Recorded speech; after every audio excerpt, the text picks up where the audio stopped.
Hello student, welcome to Y science.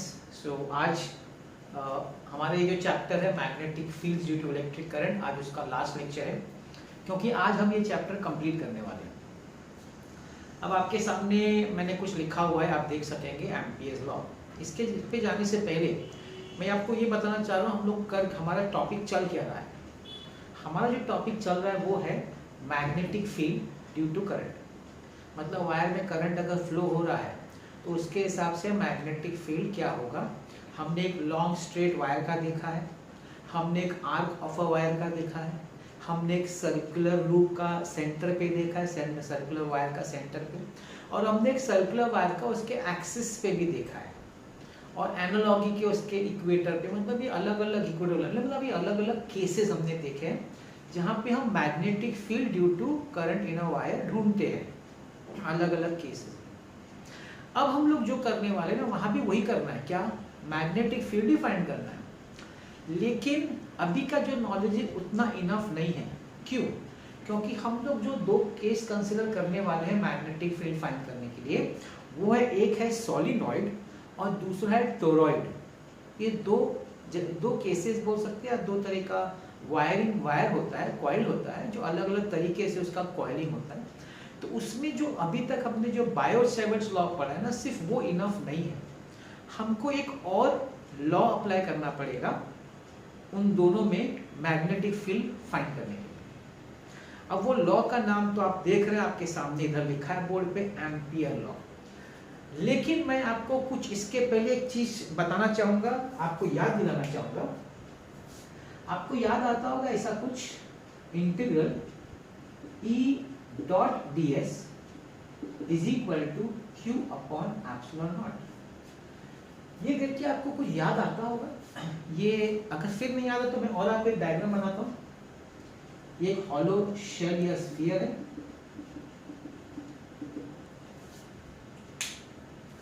और यहाँ पे एक सरफेस दिया गया था, यहाँ पे एक पॉइंट लिया गया था। याद आ रहा है कुछ? Gauss law, electrostatics, first lecture, application of Gauss law. क्या था गॉस लॉ? गॉस लॉ में ये था कि गॉस लॉ हमको इलेक्ट्रिक फील्ड निकाल के देता है फॉर डिस्ट्रीब्यूशन ऑफ चार्जेस।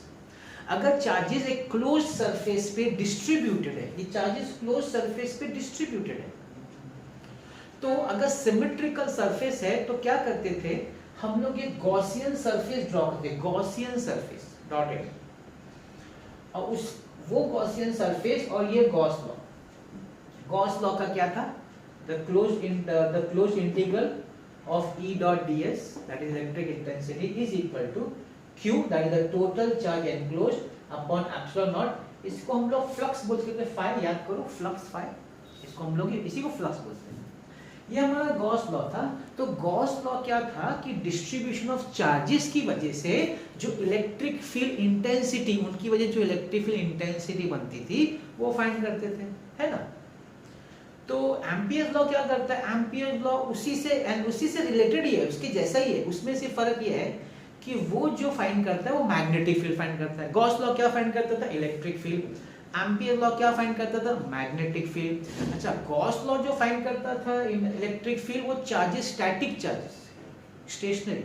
लेकिन मैंने आपको बोला मैग्नेटिक फील्ड स्टैटिक चार्जेस जैसा कोई चीज होता नहीं मैग्नेटिक फील्ड के लिए। तो एम्पियर लॉ कहाँ होता है? एम्पियर लॉ वहां होता है जहां पे इलेक्ट्रिक करंट होता है, मूविंग चार्जेस होता है। तो इलेक्ट्रिक करंट के लिए, जो इलेक्ट्रिक करंट होगा उसके लिए जो मैग्नेटिक फील्ड क्रिएट होगी, है ना, जो मैग्नेटिक फील्ड क्रिएट होगी because of electric field, sorry because of current. तो करंट की वजह से जो इलेक्ट्रिक फील्ड का, सॉरी मैग्नेटिक फील्ड जो क्रिएट होगी, उसको फाइंड करने के लिए हम लोग एम्पियर्स लॉ यूज करते हैं। That is the basic difference. Gauss law is charges का, स्टैटिक चार्जेस का distribution. Ampere's law is electric current का distribution of electric current. Gauss law में distribution of charges. Gauss law में electric intensity निकालते हैं, Ampere's law में magnetic field या magnetic intensity निकालते हैं। और अगर आप देखेंगे ध्यान से, देखिए ये आपका गॉस लॉ है और ये देखिए आपका एम्पियर्स लॉ है, काफी कुछ सेम है, मैं नहीं बोल रहा एग्जैक्टली सेम, फिर भी आपका काफी, देखिए E डॉट ds है, यहाँ पे B डॉट dl है, यहाँ पे Q अपॉन एप्सिलॉन नॉट है, यहाँ पे म्यू नॉट इनटू I है। एप्सिलॉन नॉट किसके लिए होता है? परमिटिविटी इलेक्ट्रिक फील्ड में। म्यू नॉट किधर होता है? परमिबिलिटी मैग्नेटिक फील्ड में, क्योंकि यहाँ मैग्नेटिक है। यहाँ पे चार्ज है, स्टैटिक चार्ज है, यहाँ पे करंट है, I है। काफी मिलता जुलता है। मेरे को इसीलिए बताना था कि ये जो एम्पियर्स लॉ है ये आपके गॉस लॉ से रिलेटेड है। और एक और चीज बता दूं, गॉस लॉ में जब हम कोई भी सरफेस लेते थे सिमेट्रिक, हम एक गॉसियन सरफेस बनाते थे। एम्पियर लॉ में भी हम एक बनाएंगे जिसको हम बोलेंगे एम्पियर लूप, मैं बताऊंगा अभी आपको। वहां भी एक सरफेस लेते हम लोग इमेजिनरी। गॉस लॉ में क्या करते थे कि इमेजिनरी सरफेस को लेते थे जिसको हम लोग गॉसियन सरफेस बोलते थे।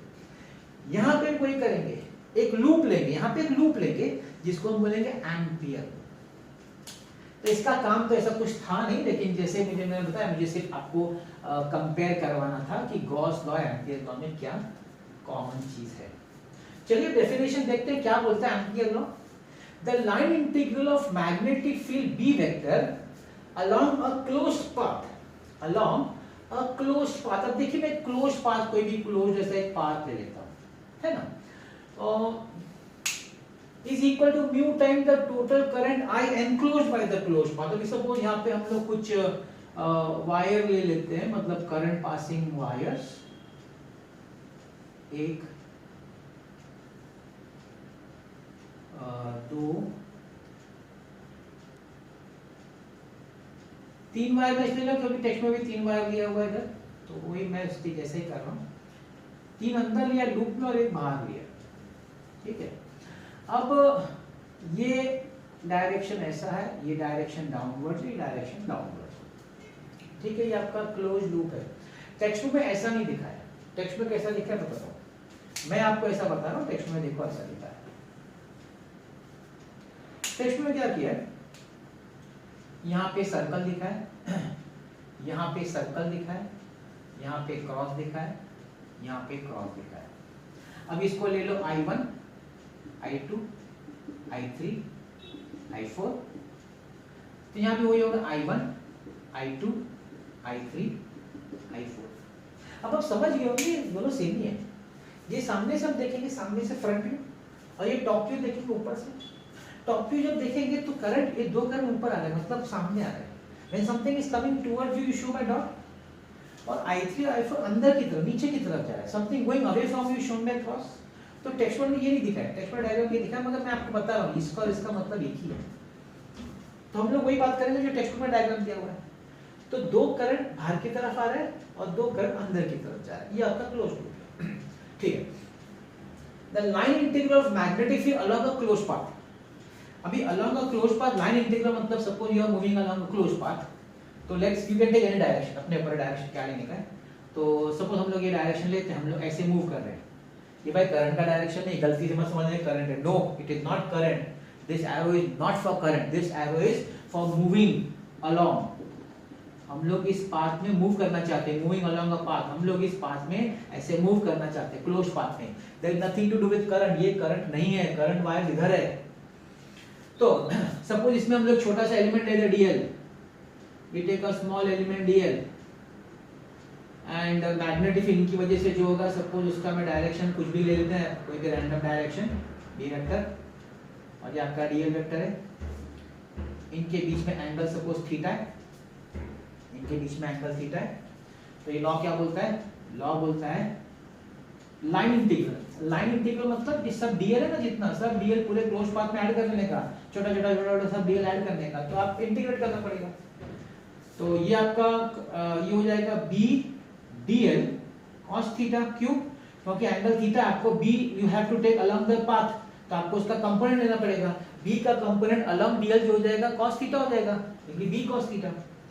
तो मैं वैसा लिख देता हूं, चाहिए तो it will be b cos theta into dl। b has to be taken, b को कौन से डायरेक्शन में लेने का, dl के डायरेक्शन में लेने का। तो b cos theta into dl is equal to mu naught into, अभी I enclosed, मैं इधर लिखता हूँ I enclosed, इसके बारे में आगे बताता हूँ। अभी AB cos थीटा मतलब डॉट प्रोडक्ट, तो ये है B dot DL is equal to mu naught enclosed. इस लूप में कितने वायर्स एनक्लोज है, कितने करंट लूप्स हैं, तीन है, फोर्थ बाहर है, बाहर वाले को नहीं लेने का। जो एनक्लोज है उसने बोला सिर्फ एनक्लोज वाले को लेने का, एनक्लोज 3 है, लेकिन यहाँ थोड़ा सा प्रॉब्लम है। क्या प्रॉब्लम है?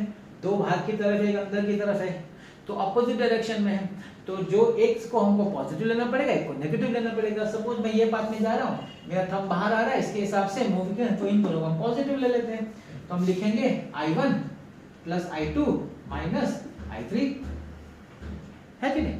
इस तरह से हम ले सकते हैं। तो ये हमारा एप्लीकेशन, अब हम इस तरह से लॉ अप्लाई कर सकते हैं। तो कोई भी आपका करंट पास हो रहा होगा और उन करंट वायर में की वजह से आपको मैग्नेटिक फील्ड अगर ढूंढना होगा, तो एम्पियर लॉ क्या बोलता है कि आप एक एम्पियर लूप बना दो। लूप, अभी लूप कोई भी शेप का हो सकता है, सर्कल, रेक्टेंगल, कैसा भी। मैंने एक रैंडम शेप ले लिया लूप का, और उसने फिर बोला कि इस लूप के अलग आप चलो घूमो। इसके अलग जब आप घूमेंगे तो उसका ये जो प्रोडक्ट होगा ना मैग्नेटिक फील्ड का, जो लाइन इंटीग्रल्स का एडिशन होगा, वो किसको इक्वल टू होगा? It be equal to mu naught times the total current, mu naught times the total current. उस लूप में जितने भी करंट हैं, जितने भी एनक्लोज करंट है, उनका म्यू नॉट टाइम्स। तो 3 करंट वायर्स है तो 3 आएगा, 2 होगा तो 2 आएगा। एक पर्टिकुलर डायरेक्शन पॉजिटिव लेंगे तो दूसरे को नेगेटिव लेने का, बाहर कोई होगा उसको नहीं लेने का, उतना ही लेने का जितना लूप के अंदर है। I think I am clear about Ampere's law. अब इसको समझने के लिए, मतलब इसको थोड़ा सा एक्सप्लेन भी, आप सब बोलो कि डिराइव करने का, डेरिवेशन एग्जैक्टली नहीं है, लेकिन ठीक है, इसको मैं आपको एक वायर लेके एक्सप्लेन कर सकता हूँ या डिराइव भी कर सकता हूँ। ध्यान से देखिएगा। अब मैं ले रहा हूँ एक सर्कुलर लूप, अभी स्पेसिफाई कर रहा हूँ कि मैंने भाई सर्कुलर लूप लिया, ये तो रैंडम था ना, अब मैं स्पेसिफाई कर रहा हूँ भाई हमने सर्कुलर लूप लिया भाई, और ये मेरा वायर है।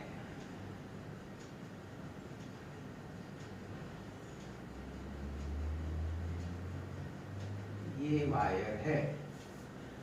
अब ये वायर में सपोज करंट का ये डायरेक्शन है I, है ना। अब लेट से ये सर्कुलर लूप है, तो इसका जो रेडियस है लेट से R है रेडियस, ओके। अब अगर हम इधर dl लेते हैं, लेंथ एलिमेंट, यहाँ पे लेंथ एलिमेंट ले रहे हैं dl। अब जो dl होगा, अगर आप देखिए I का डायरेक्शन ये, तो अगर आपका राइट हैंड रूल के हिसाब से अगर आप घुमाएंगे तो आपका मैग्नेटिक फील्ड भी dl के डायरेक्शन में होगा, टेंजेंशियल। मतलब dl का डायरेक्शन और मैग्नेटिक फील्ड का डायरेक्शन सेम है। dl का और मैग्नेटिक फील्ड वहां सेम नहीं था क्योंकि वो इररेगुलर शेप था, सर्कुलर में तो दोनों का सेम रहेगा, टेंजेंशियल, है कि नहीं। तो देखिए integral, close integral b dot dl will be equal to closed integral b dl cos 0। क्यों cos 0? क्योंकि b और dl का डायरेक्शन सेम है, दोनों टेंजेंट है लूप को, क्योंकि ये सर्कुलर लूप है। तो ये हो जाएगा क्लोज इंटीग्रल b dl, क्योंकि cos 0 1 होता है। अब ध्यान से देखिए, अब ये पूरा जो सर्कल है वो 0 से 2 पाई है। B का फॉर्मूला फॉर अ वायर, कोई एक वायर होता है और डिस्टेंस होता है, याद करिए हमने डिराइव किया था wire at a distance r। इधर अगर मैग्नेटिक फील्ड से याद आ रहा है क्या फॉर्मूला था, एक लंबा वायर का, इनफाइनाइट लॉन्ग वायर का, उसका फॉर्मूला था mu naught upon 2 pi I upon r। Yes, तो आप यहाँ लिख सकते हैं mu naught upon 2 pi I upon small r, ठीक है। Now about this dl, dl के बारे में मैंने आपको कुछ बताया था लास्ट टाइम, फिर भी वापस बता देता हूं। सपोज ये छोटा सा एंगल है d थीटा, ये एंगल है। मैंने आपको बोला था 11th में आपने पढ़ा है, ये s है, ये r है, ये थीटा है, तो you can say s is equal to r theta. तो ये dl है, ये छोटा एंगल थीटा, और ये r है, तो dl को लिख सकते r d थीटा इसके हिसाब से, हाँ r d थीटा। तो इसको आप लिखेंगे r d theta, r cut हो जाएगा, mu naught upon 2 pi integral I को बाहर लिख देते हैं, integral 0 to 2 pi d theta. अब इसको आप इंटीग्रेट करेंगे तो mu naught upon 2 pi I theta 0 to 2 theta 2 pi, तो mu naught upon 2 pi I 2 pi minus 0 हो गया, 2 pi cut, mu naught into I by, हो गया, डेरिवेशन इज कंप्लीट। मतलब एक सिंगल वायर के लिए मैंने आपको डिराइव करके बताया एम्पियर्स लॉ। तो एम्पियर्स लॉ क्या है? The line integral of magnetic field B along a closed path or loop is equal to mu naught time the total current that is enclosed, उस path में total current जो enclosed है उसका mu naught times। तो मैंने एक single wire लेके आपको ये प्रूव करके दिखाया, ये mu naught I आता है। तो मैंने आपको एम्पियर लॉ बन समझाया, क्यों समझाया? क्योंकि ये एम्पियर लॉ हम यूज करने वाले सोलेनॉइड में और टोरॉइड में। सोलेनॉइड में करंट वायर में घूम रहा है, उसकी वजह से मैग्नेटिक फील्ड कितना है, एम्पियर लॉ लगेगा। टोरॉइड में करंट घूम रहा है वायर में, उसकी वजह से मैग्नेटिक फील्ड कितना है, एम्पियर लॉ लगेगा। इसीलिए पहले एम्पियर लॉ पढ़ते हैं, अब हम जाएंगे सोलेनॉइड पे और उसके बाद हम जाएंगे टोरॉइड पे। तो चलिए देखते हैं अबाउट सोलेनॉइड। तो देखिए आपके सामने यहाँ पे सोलेनॉइड है। अब ये सोलेनॉइड है, कभी देखा होगा आपने, एक कोर लेते, आयरन कोर लेते हो, उसके ऊपर ना वायर को कॉइल ऐसा पूरा राउंड राउंड कॉइल करते हैं। तो इसको आप बोल सकते हैं कि बहुत ही लॉन्ग, बहुत लंबा होता है सोलेनॉइड। एक लॉन्ग क्लोजली वाउंड हेलिकल, ये देखिए हेलिकल शेप है। हेलिकल वर्ड आपने सुना है, पता है ना, स्टार्टिंग में जब साइक्लोट्रॉन पढ़ा था उसके बाद ही हेलिकल। तो ये हेलिकल वायर है which is a conducting wire. Solenoid क्या है, एक लंबा लॉन्ग क्लोजली वाउंड एकदम पास में हेलिकल, और कंडक्टिंग वायर मतलब उसमें से करंट पास हो रहा है। तो ये देखिए आपके सामने, इतना छोटा नहीं, काफी लंबा होता है, लेकिन ठीक है हमने यहाँ दिखाया हुआ। अब यहाँ पे करंट जा रहा है एक जगह से और दूसरी जगह से करंट आ रहा है। तो देखिए टॉप के जो पोर्शन से करंट आ रहा है और अंदर से करंट जा रहा है। अब इसकी वजह से मैग्नेटिक फील्ड क्रिएट होगा, अभी आप मानते हैं बात। अब ये जो मैग्नेटिक फील्ड क्रिएट होगा, तो अगर हम लोग करंट का डायरेक्शन अगर हम लेते हैं, सपोज ये जो है आपका करंट का डायरेक्शन है, तो करंट आ रहा है ऊपर से और नीचे से जा रहा है इस तरह से। तो हम लोग ले सकते हैं ये मैग्नेटिक फील्ड का डायरेक्शन ऐसे भी ले सकते हैं, मतलब magnetic field will be along this axis से होगा और ये होगा मैग्नेटिक फील्ड का डायरेक्शन।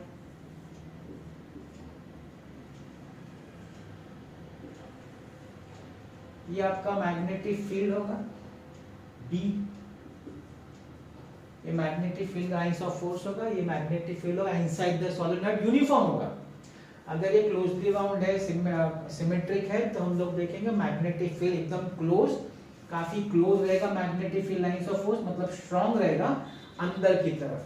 बाहर की तरफ वो स्पेसिंग ज्यादा रहेगा तो वीक हो जाएगा, बाहर की तरफ वीक रहेगा मैग्नेटिक फील्ड, लेकिन अंदर की तरफ स्ट्रांग होगा। उसमें भी सेंटर ऑफ द सोलेनॉइड में ज्यादा रहेगा, और जैसे हम दूर जाएंगे ना एंड्स पे, सोलेनॉइड के एंड्स पे जाएंगे तो थोड़ा कम हो जाता है मैग्नेटिक फील्ड। तो हमारा जो कंसंट्रेशन है ना, हम लोग कंसंट्रेट करेंगे middle portion of the solenoid. Solenoid का जो मिडिल पोर्शन है हमारा कंसंट्रेशन वहां रहेगा। हम वहां पता करने की कोशिश करेंगे कि जो करंट फ्लो हो रहा है इस कॉइल में, उसकी वजह से सेंटर पे magnetic field inside the coil कितना होगा। बाहर वीक होता है, मैं अभी आपको बताऊंगा कि बाहर जीरो होता है, वो कैसे होता है हम बताएंगे। तो ये मैग्नेटिक फाइंड करने के लिए हमको क्या करना पड़ेगा, हमको एम्पियर लॉ लेना पड़ेगा। एम्पियर लॉ चाहिए तो मैं लिख देता हूं, अभी हमने किया था एम्पियर लॉ। एम्पियर लॉ बोलता है line integral B.dl is equal to mu naught into I, ये हमारा एम्पियर लॉ है।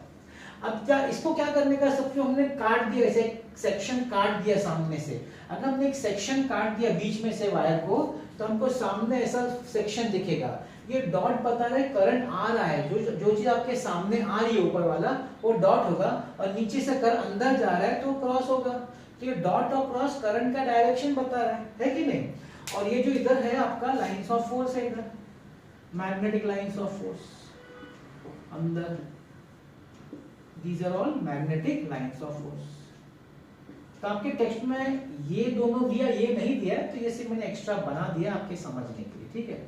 तो ये आपका मैग्नेटिक लाइंस ऑफ फोर्स है। अब मैग्नेटिक फील्ड पता करने के लिए हम लोग क्या करेंगे, हम लोग एक एम्पियर लूप लेंगे। लूप तो लेना पड़ता है, और मैंने बोला कोई भी शेप का ले सकते हैं। तो यहाँ पे हम जो शेप लेंगे ना, वो है रेक्टेंगुलर शेप। हम लोग एक रेक्टेंगुलर शेप का लूप लेते हैं। तो ये हो गया हमारा एम्पेरियन लूप, रेक्टेंगुलर शेप। इसको नाम दे देते हैं ABCD। ये हमारा रेक्टेंगल है, ABCD हमारा लूप है। अब मैं वही फॉर्मूला यूज करता हूं, line integral B dot dl is equal to mu naught I, ठीक है ना। अभी लाइन इंटीग्रल मतलब आपको टोटल इसमें सर्कुलर पाथ में घूमना, सॉरी रेक्टेंगुलर पाथ में पूरा घूमना पड़ेगा, क्योंकि इंटीग्रल यही है कि आपको पूरा घूमना पड़ेगा। अब इसको चार पार्ट में हम लोग रीड कर सकते हैं। पहला पार्ट है A से B, B dot dl plus B से C, B dot dl plus C से D, B dot dl plus B से A, B dot dl is equal to mu naught I, is equal to mu naught I. अब देखिए B से C, B से C आपका जो length है dl, ये dl लेंथ है, और आपका मैग्नेटिक फील्ड दोनों एक दूसरे को परपेंडिकुलर है। ये वर्टिकल है, ये लेंथ BC का लेंथ वर्टिकल है और मैग्नेटिक फील्ड हॉरिजॉन्टल है, 90 डिग्री है। डॉट प्रोडक्ट में जो 90 डिग्री होता है वो जीरो होता है, क्योंकि cos 90 हो जाएगा।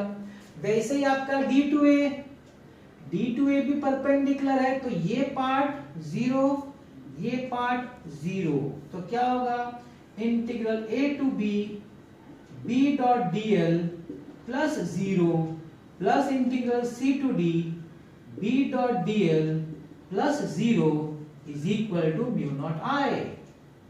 आगे बढ़ते हैं। अब मैं आपको बताऊंगा कि ये जो C से D जो बाहर है, सोलेनॉइड के जो बाहर है वो भी जीरो है। सोलेनॉइड के बाहर जो है मैग्नेटिक फील्ड वो भी जीरो है।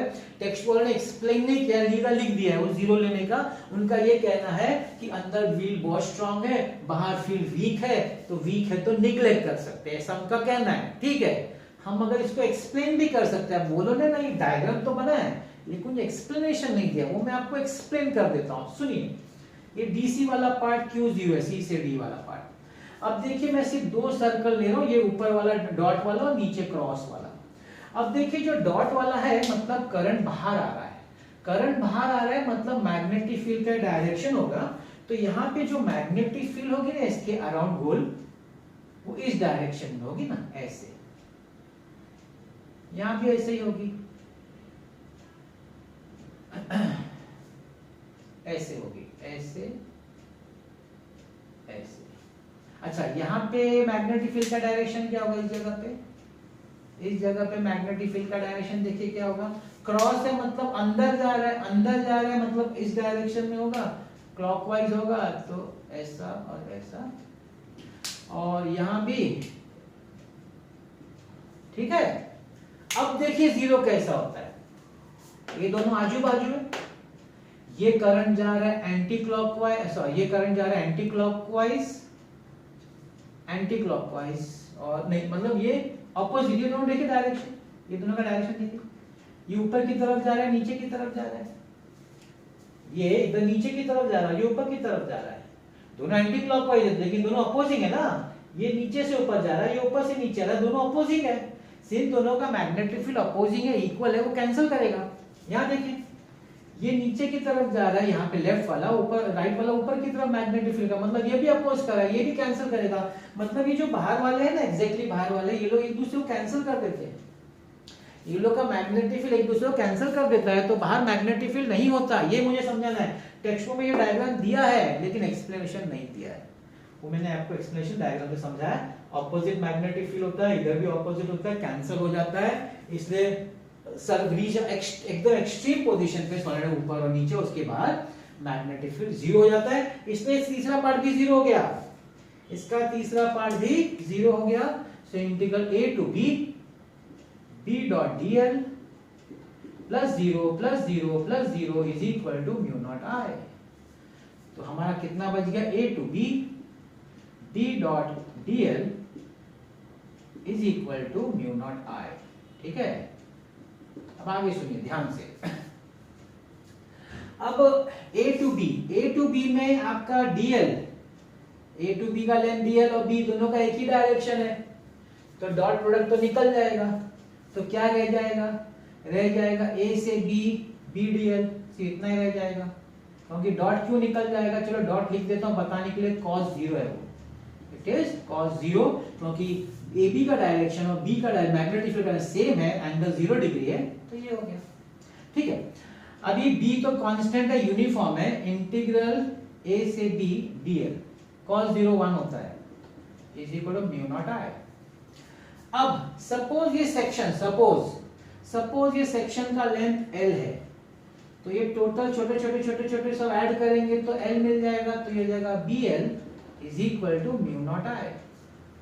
समझ गया यहाँ तक? अब देखिए एक टर्म समझाना है मुझे इधर, वो टर्म है स्मॉल n, जिसको बोलते हैं number of turns per unit length.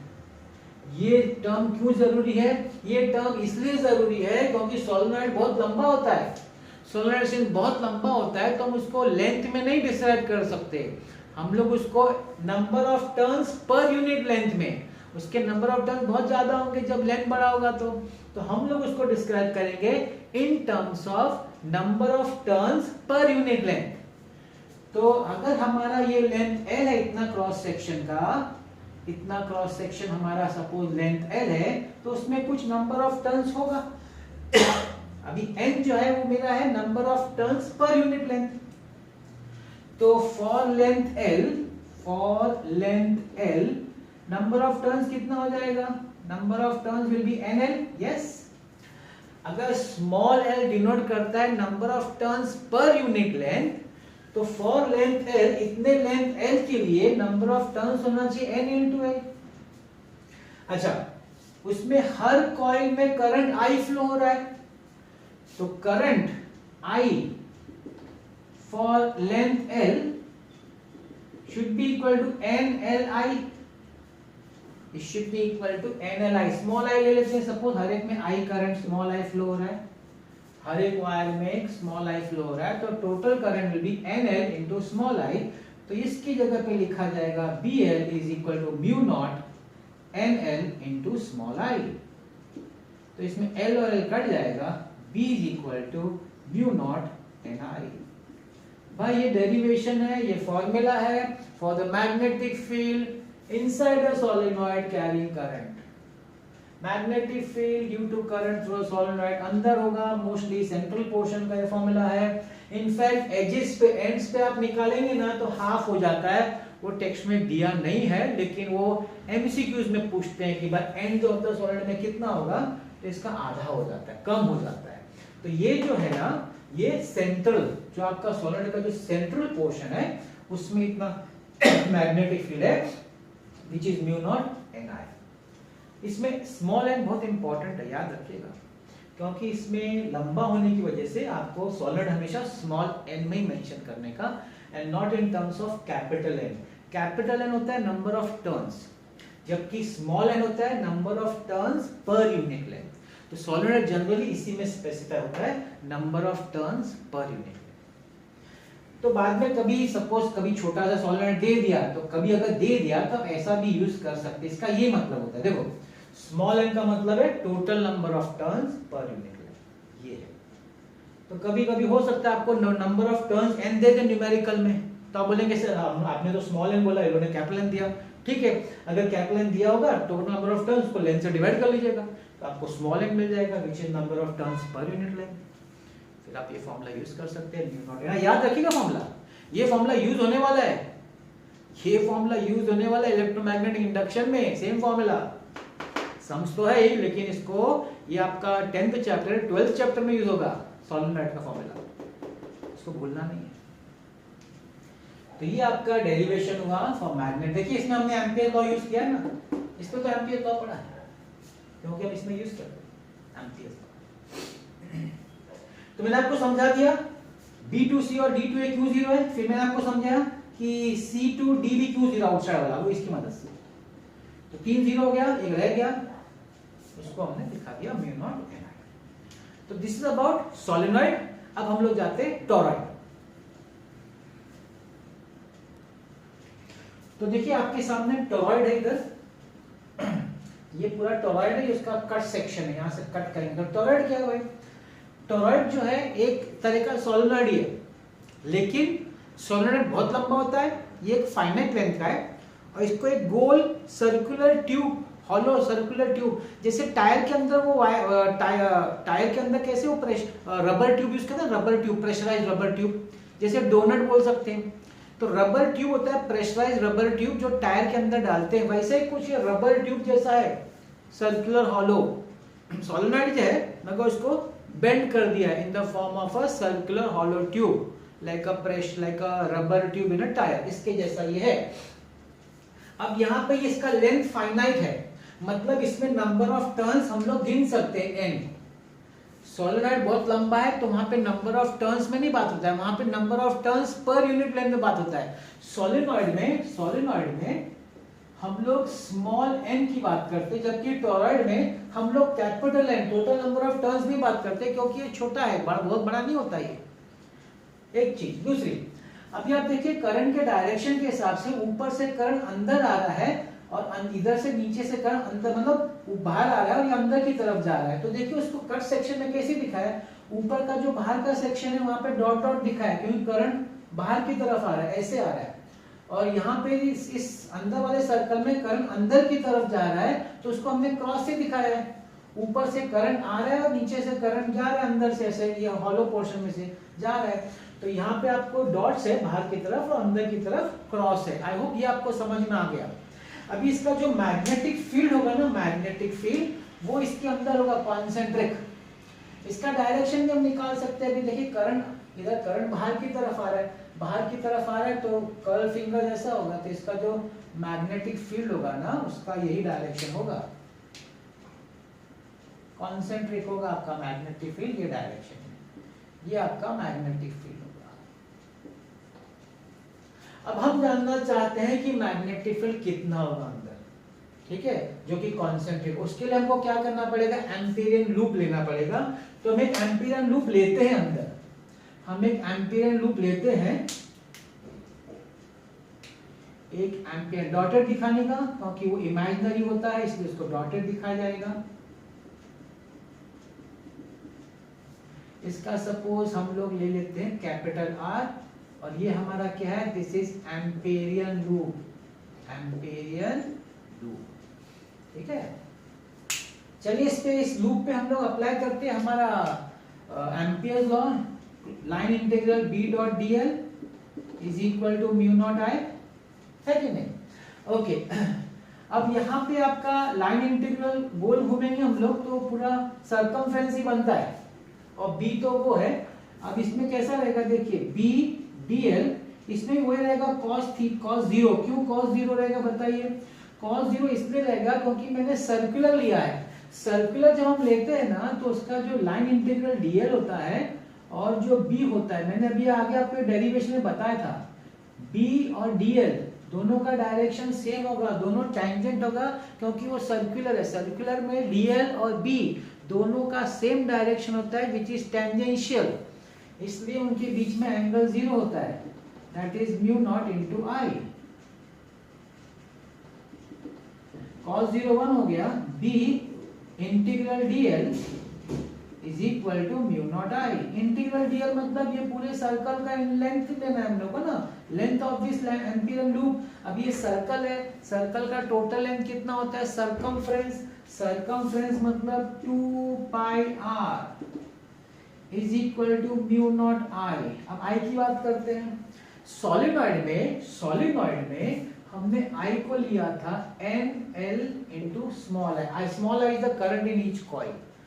वहां पे हमने स्मॉल n मतलब number of turns per unit length लिया था। अब यहाँ पे उसकी जरूरत नहीं है, यहाँ पे हम पता कर सकते हैं कि टोटल नंबर ऑफ टर्न्स कितना है। क्यों पता कर सकते हैं? क्योंकि हम यहाँ गिन सकते हैं, हम यहाँ टोटल नंबर ऑफ टर्न्स गिन सकते हैं। So if n is the total number of turns, तो total current I will be equal to n into small I, number of turns, और हर कॉइल हर टर्न में I है तो टोटल करंट होगा Ni। तो आप यहाँ लिख सकते हैं B 2 pi R is equal to mu naught into Ni small I।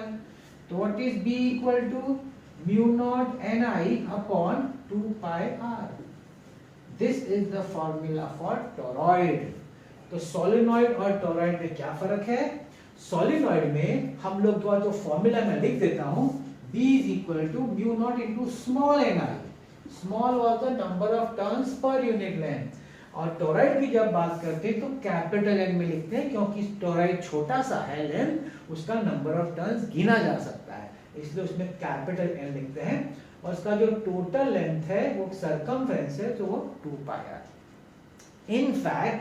In fact अगर आप इसको देखें ना, ये चीज capital N upon 2 pi r, ये एक्चुअली कुछ नहीं है, ये तो स्मॉल n ही है। अगर आप इसको बोले नंबर ऑफ टर्न्स, अभी 2 पाई r तो लेंथ ही हुआ ना, number of turns upon length, ये भी आपको स्मॉल n ही देगा।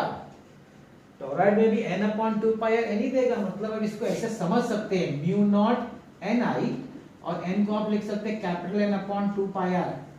मतलब ये सॉलिनॉइड जैसा ही बन रहा है, लेकिन टोराइड में आप कैपिटल N में स्पेसिफाई कर सकते हैं फॉर्मूला, सॉलिनॉइड में आप नहीं कर सकते। सॉलिनॉइड में तो आपको स्मॉल n में ही फॉर्मूला स्पेसिफाई करना। एक और चीज, टोराइड में जो मैग्नेटिक फील्ड है, it is inversely proportional to r। मतलब ये जो डिस्टेंस है, एम्पियर लूप का जो डिस्टेंस है वो चेंज होगा तो मैग्नेटिक फील्ड भी चेंज होगी। मतलब टोराइड के अंदर magnetic field is not uniform. Very good question, कोई पूछ सकता है आपको, why is magnetic field inside toroid is not uniform, जबकि सॉलिनॉइड में यूनिफॉर्म है, बिकॉज़ वो does not depend on the distance, ये सब कांस्टेंट है। So inside a solenoid magnetic field is uniform, but inside a toroid magnetic field is not uniform because it is inversely proportional to r। जैसे जैसे distance, ampere loop का distance change होगा, आपका magnetic field change होता जाएगा। जितना अंदर वाले से दूर जाएंगे चेंज होगा, पास आएंगे चेंज होगा, पास आएंगे बढ़ेगा, दूर जाएंगे घटेगा। मतलब ये चेंज होता है इनसाइड द टोराइड। तो एक क्वेश्चन बन जाता है कि magnetic field inside toroid is non uniform while inside a solid is uniform. Why? As per this formula, this and this. अच्छा, इसमें आपका एक एमसीक्यू या ऐसा कोई क्वेश्चन पूछ सकते हैं आपको एंट्रेंस में। कैसा मालूम है, आपने एम्पियर लूप बीच में लिया है, अगर हम एम्पियर लूप अंदर ले तो क्या होगा, सपोज अंदर ले ले एम्पियर लूप, तो बोलेगा सर आपने बीच में लिया, आपने एम्पियर लूप तो कहीं भी ले सकते, यहाँ लेते तो क्या होता। अगर एम्पियर लूप अंदर लेते तो ये फॉर्मूला क्या बोलते हैं, आई एनक्लोज ना, एनक्लोज। अब इस लूप के अंदर कुछ एनक्लोज है क्या करंट? नहीं, सब बाहर है, बाहर का नहीं लिया जाता है। एम्पियर लॉ क्या बोलता है कि लूप के बाहर का करंट नहीं लेने का, लूप के अंदर का करंट लेने का। अंदर तो कोई करंट ही नहीं है, तो हमारा ये लूप कैंसल, ये कैंसल हो गया, ठीक है। अच्छा, कोई बोलेगा सर बाहर तो ले सकते लूप, ये ले लो सर, बाहर का एक लूप ले लो। हाँ, ये आप लूप ले सकते हैं, लेकिन इसमें दो तरह के करंट है, एक करंट बाहर की तरफ आ रहा है, एक करंट अंदर की तरफ जा रहा है, और दोनों का नंबर ऑफ टर्न्स तो सेम है। जितने बाहर की तरफ आ रहे हैं उतने अंदर की तरफ जा रहे हैं। तो मैंने क्या बोला था, ऑपोजिट डायरेक्शन में करंट सब्ट्रैक्ट करने का, तो जितने प्लस है उतने माइनस है, तो क्या हो जाएगा, फिर जीरो हो जाएगा। मतलब आप एम्पियर लूप अगर अंदर लेंगे या बाहर लेंगे तो आपको मैग्नेटिक फील्ड जीरो आएगा। कहां पे लेना पड़ेगा आपको, बिटवीन, मतलब अंदर और बाहर के बीच का जो पोर्शन है वहां पे एम्पियर लूप लेंगे, तभी आपको ये फॉर्मूला मिलेगा। मतलब मैग्नेटिक फील्ड इधर ही है, सिर्फ बाहर और अंदर नहीं है। ये भी एक बहुत का तरीका बोलने का कि टोराइड में ना अंदर है ना बाहर है, वो सिर्फ इनसाइड, बीच में जो कॉन्सेंट्रिक पोर्शन है सिर्फ उतने में ही मैग्नेटिक फील्ड है, वो भी यूनिफॉर्म नहीं है। तो छोटी छोटी चीजें हैं जो लोग ध्यान नहीं देते, रीड नहीं करते, और कभी कभी सब पूछा जा सकता है, तो ये सब हमको मालूम होना चाहिए। तो देखिए चैप्टर तो कंप्लीट हो गया, बहुत सिंपल सा 2 सम है, एक सोलेनॉइड पे एक टोरॉइड पे कर लेते हैं तो हमारा चैप्टर कंप्लीट हो जाएगा।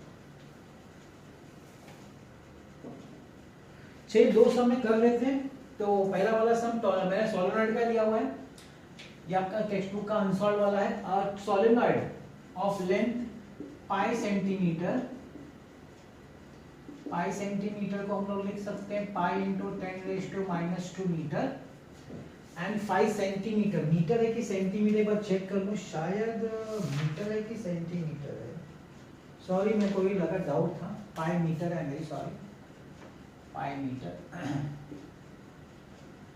तो जरूरत नहीं, पाई मीटर उसका लेंथ है, और डायमीटर दिया हुआ है, डायमीटर 5 सेंटीमीटर, डायमीटर 5 सेंटीमीटर, मतलब आप इससे रेडियस निकाल सकते हैं इसका। रेडियस जो हो जाएगा वो 2.5 centimetre, which is 2.5 × 10⁻² metre. Number of turns N capital दिया है 1000 टर्न्स, करंट आई दिया हुआ है 5 एम्पियर, मैग्नेटिक फील्ड पूछा अलोंग द एक्सिस। अभी सोलेनॉइड के लिए तो फॉर्मूला म्यू नॉट एन आई है, स्मॉल एन, और मैंने बोला नंबर ऑफ टर्न्स देंगे तो ठीक है कर लेने का, तो म्यू नॉट का फॉर्मूला है 4 पाई इंटू 10 रेज़ टू -7, इसको हम लिख सकते हैं number of turns per unit length into I, ये आपका करंट है, तो 4 pi into 10 raise to -7 into number of turns है 1000 अपॉन पाई, और ये आपका 5 है, ये देखिए आपका कट गया, 4 5 are 20 into 10 raised to -4, this is 2 into 10 raised to -3 Tesla, बड़ा इजी था, कुछ था ही नहीं, रेडियस का तो यूज ही नहीं हुआ। आगे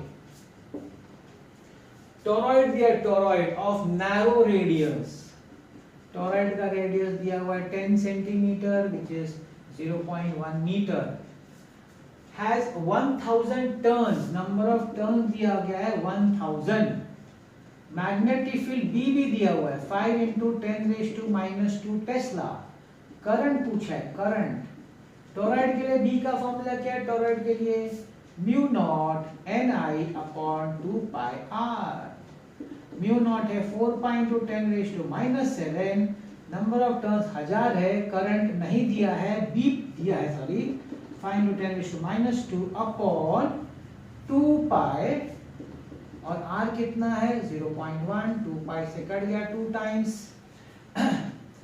तो 0.1 यहाँ आएगा, 10 raised to -3 हो जाएगा, 5 into 10 raised to -3, और अपॉन हो जाएगा 2 into 10 raised to -4 is equal to i, है ना, तो कट हो जाएगा 2.5, so this is 2.5 into 10 raised to 1, so I is equal to 25 ampere. इस तरीके से magnetic field due to electric current chapter number 10 complete होता है। काफी डिटेल में अच्छी तरह कराया गया, मैंने हर टॉपिक को लिया, हर न्यूमेरिकल सब उसके कवर किए हैं। अगर आप ध्यान से इस वीडियोस को देखेंगे इस चैप्टर के, तो आपको बड़ा इजी लगेगा। तो यहाँ पे हमारा एक चैप्टर, अच्छा वाला चैप्टर कंप्लीट होता है। नेक्स्ट चैप्टर जो है वो काफी छोटा सा है और इजी भी है, जिसका नाम है मैग्नेटिक मटेरियल्स। तो नेक्स्ट वीडियो जो मेरा आएगा नेक्स्ट चैप्टर का number 11, that is magnetic materials. Till then don't forget to like, share and subscribe, and thank you so much for watching this video.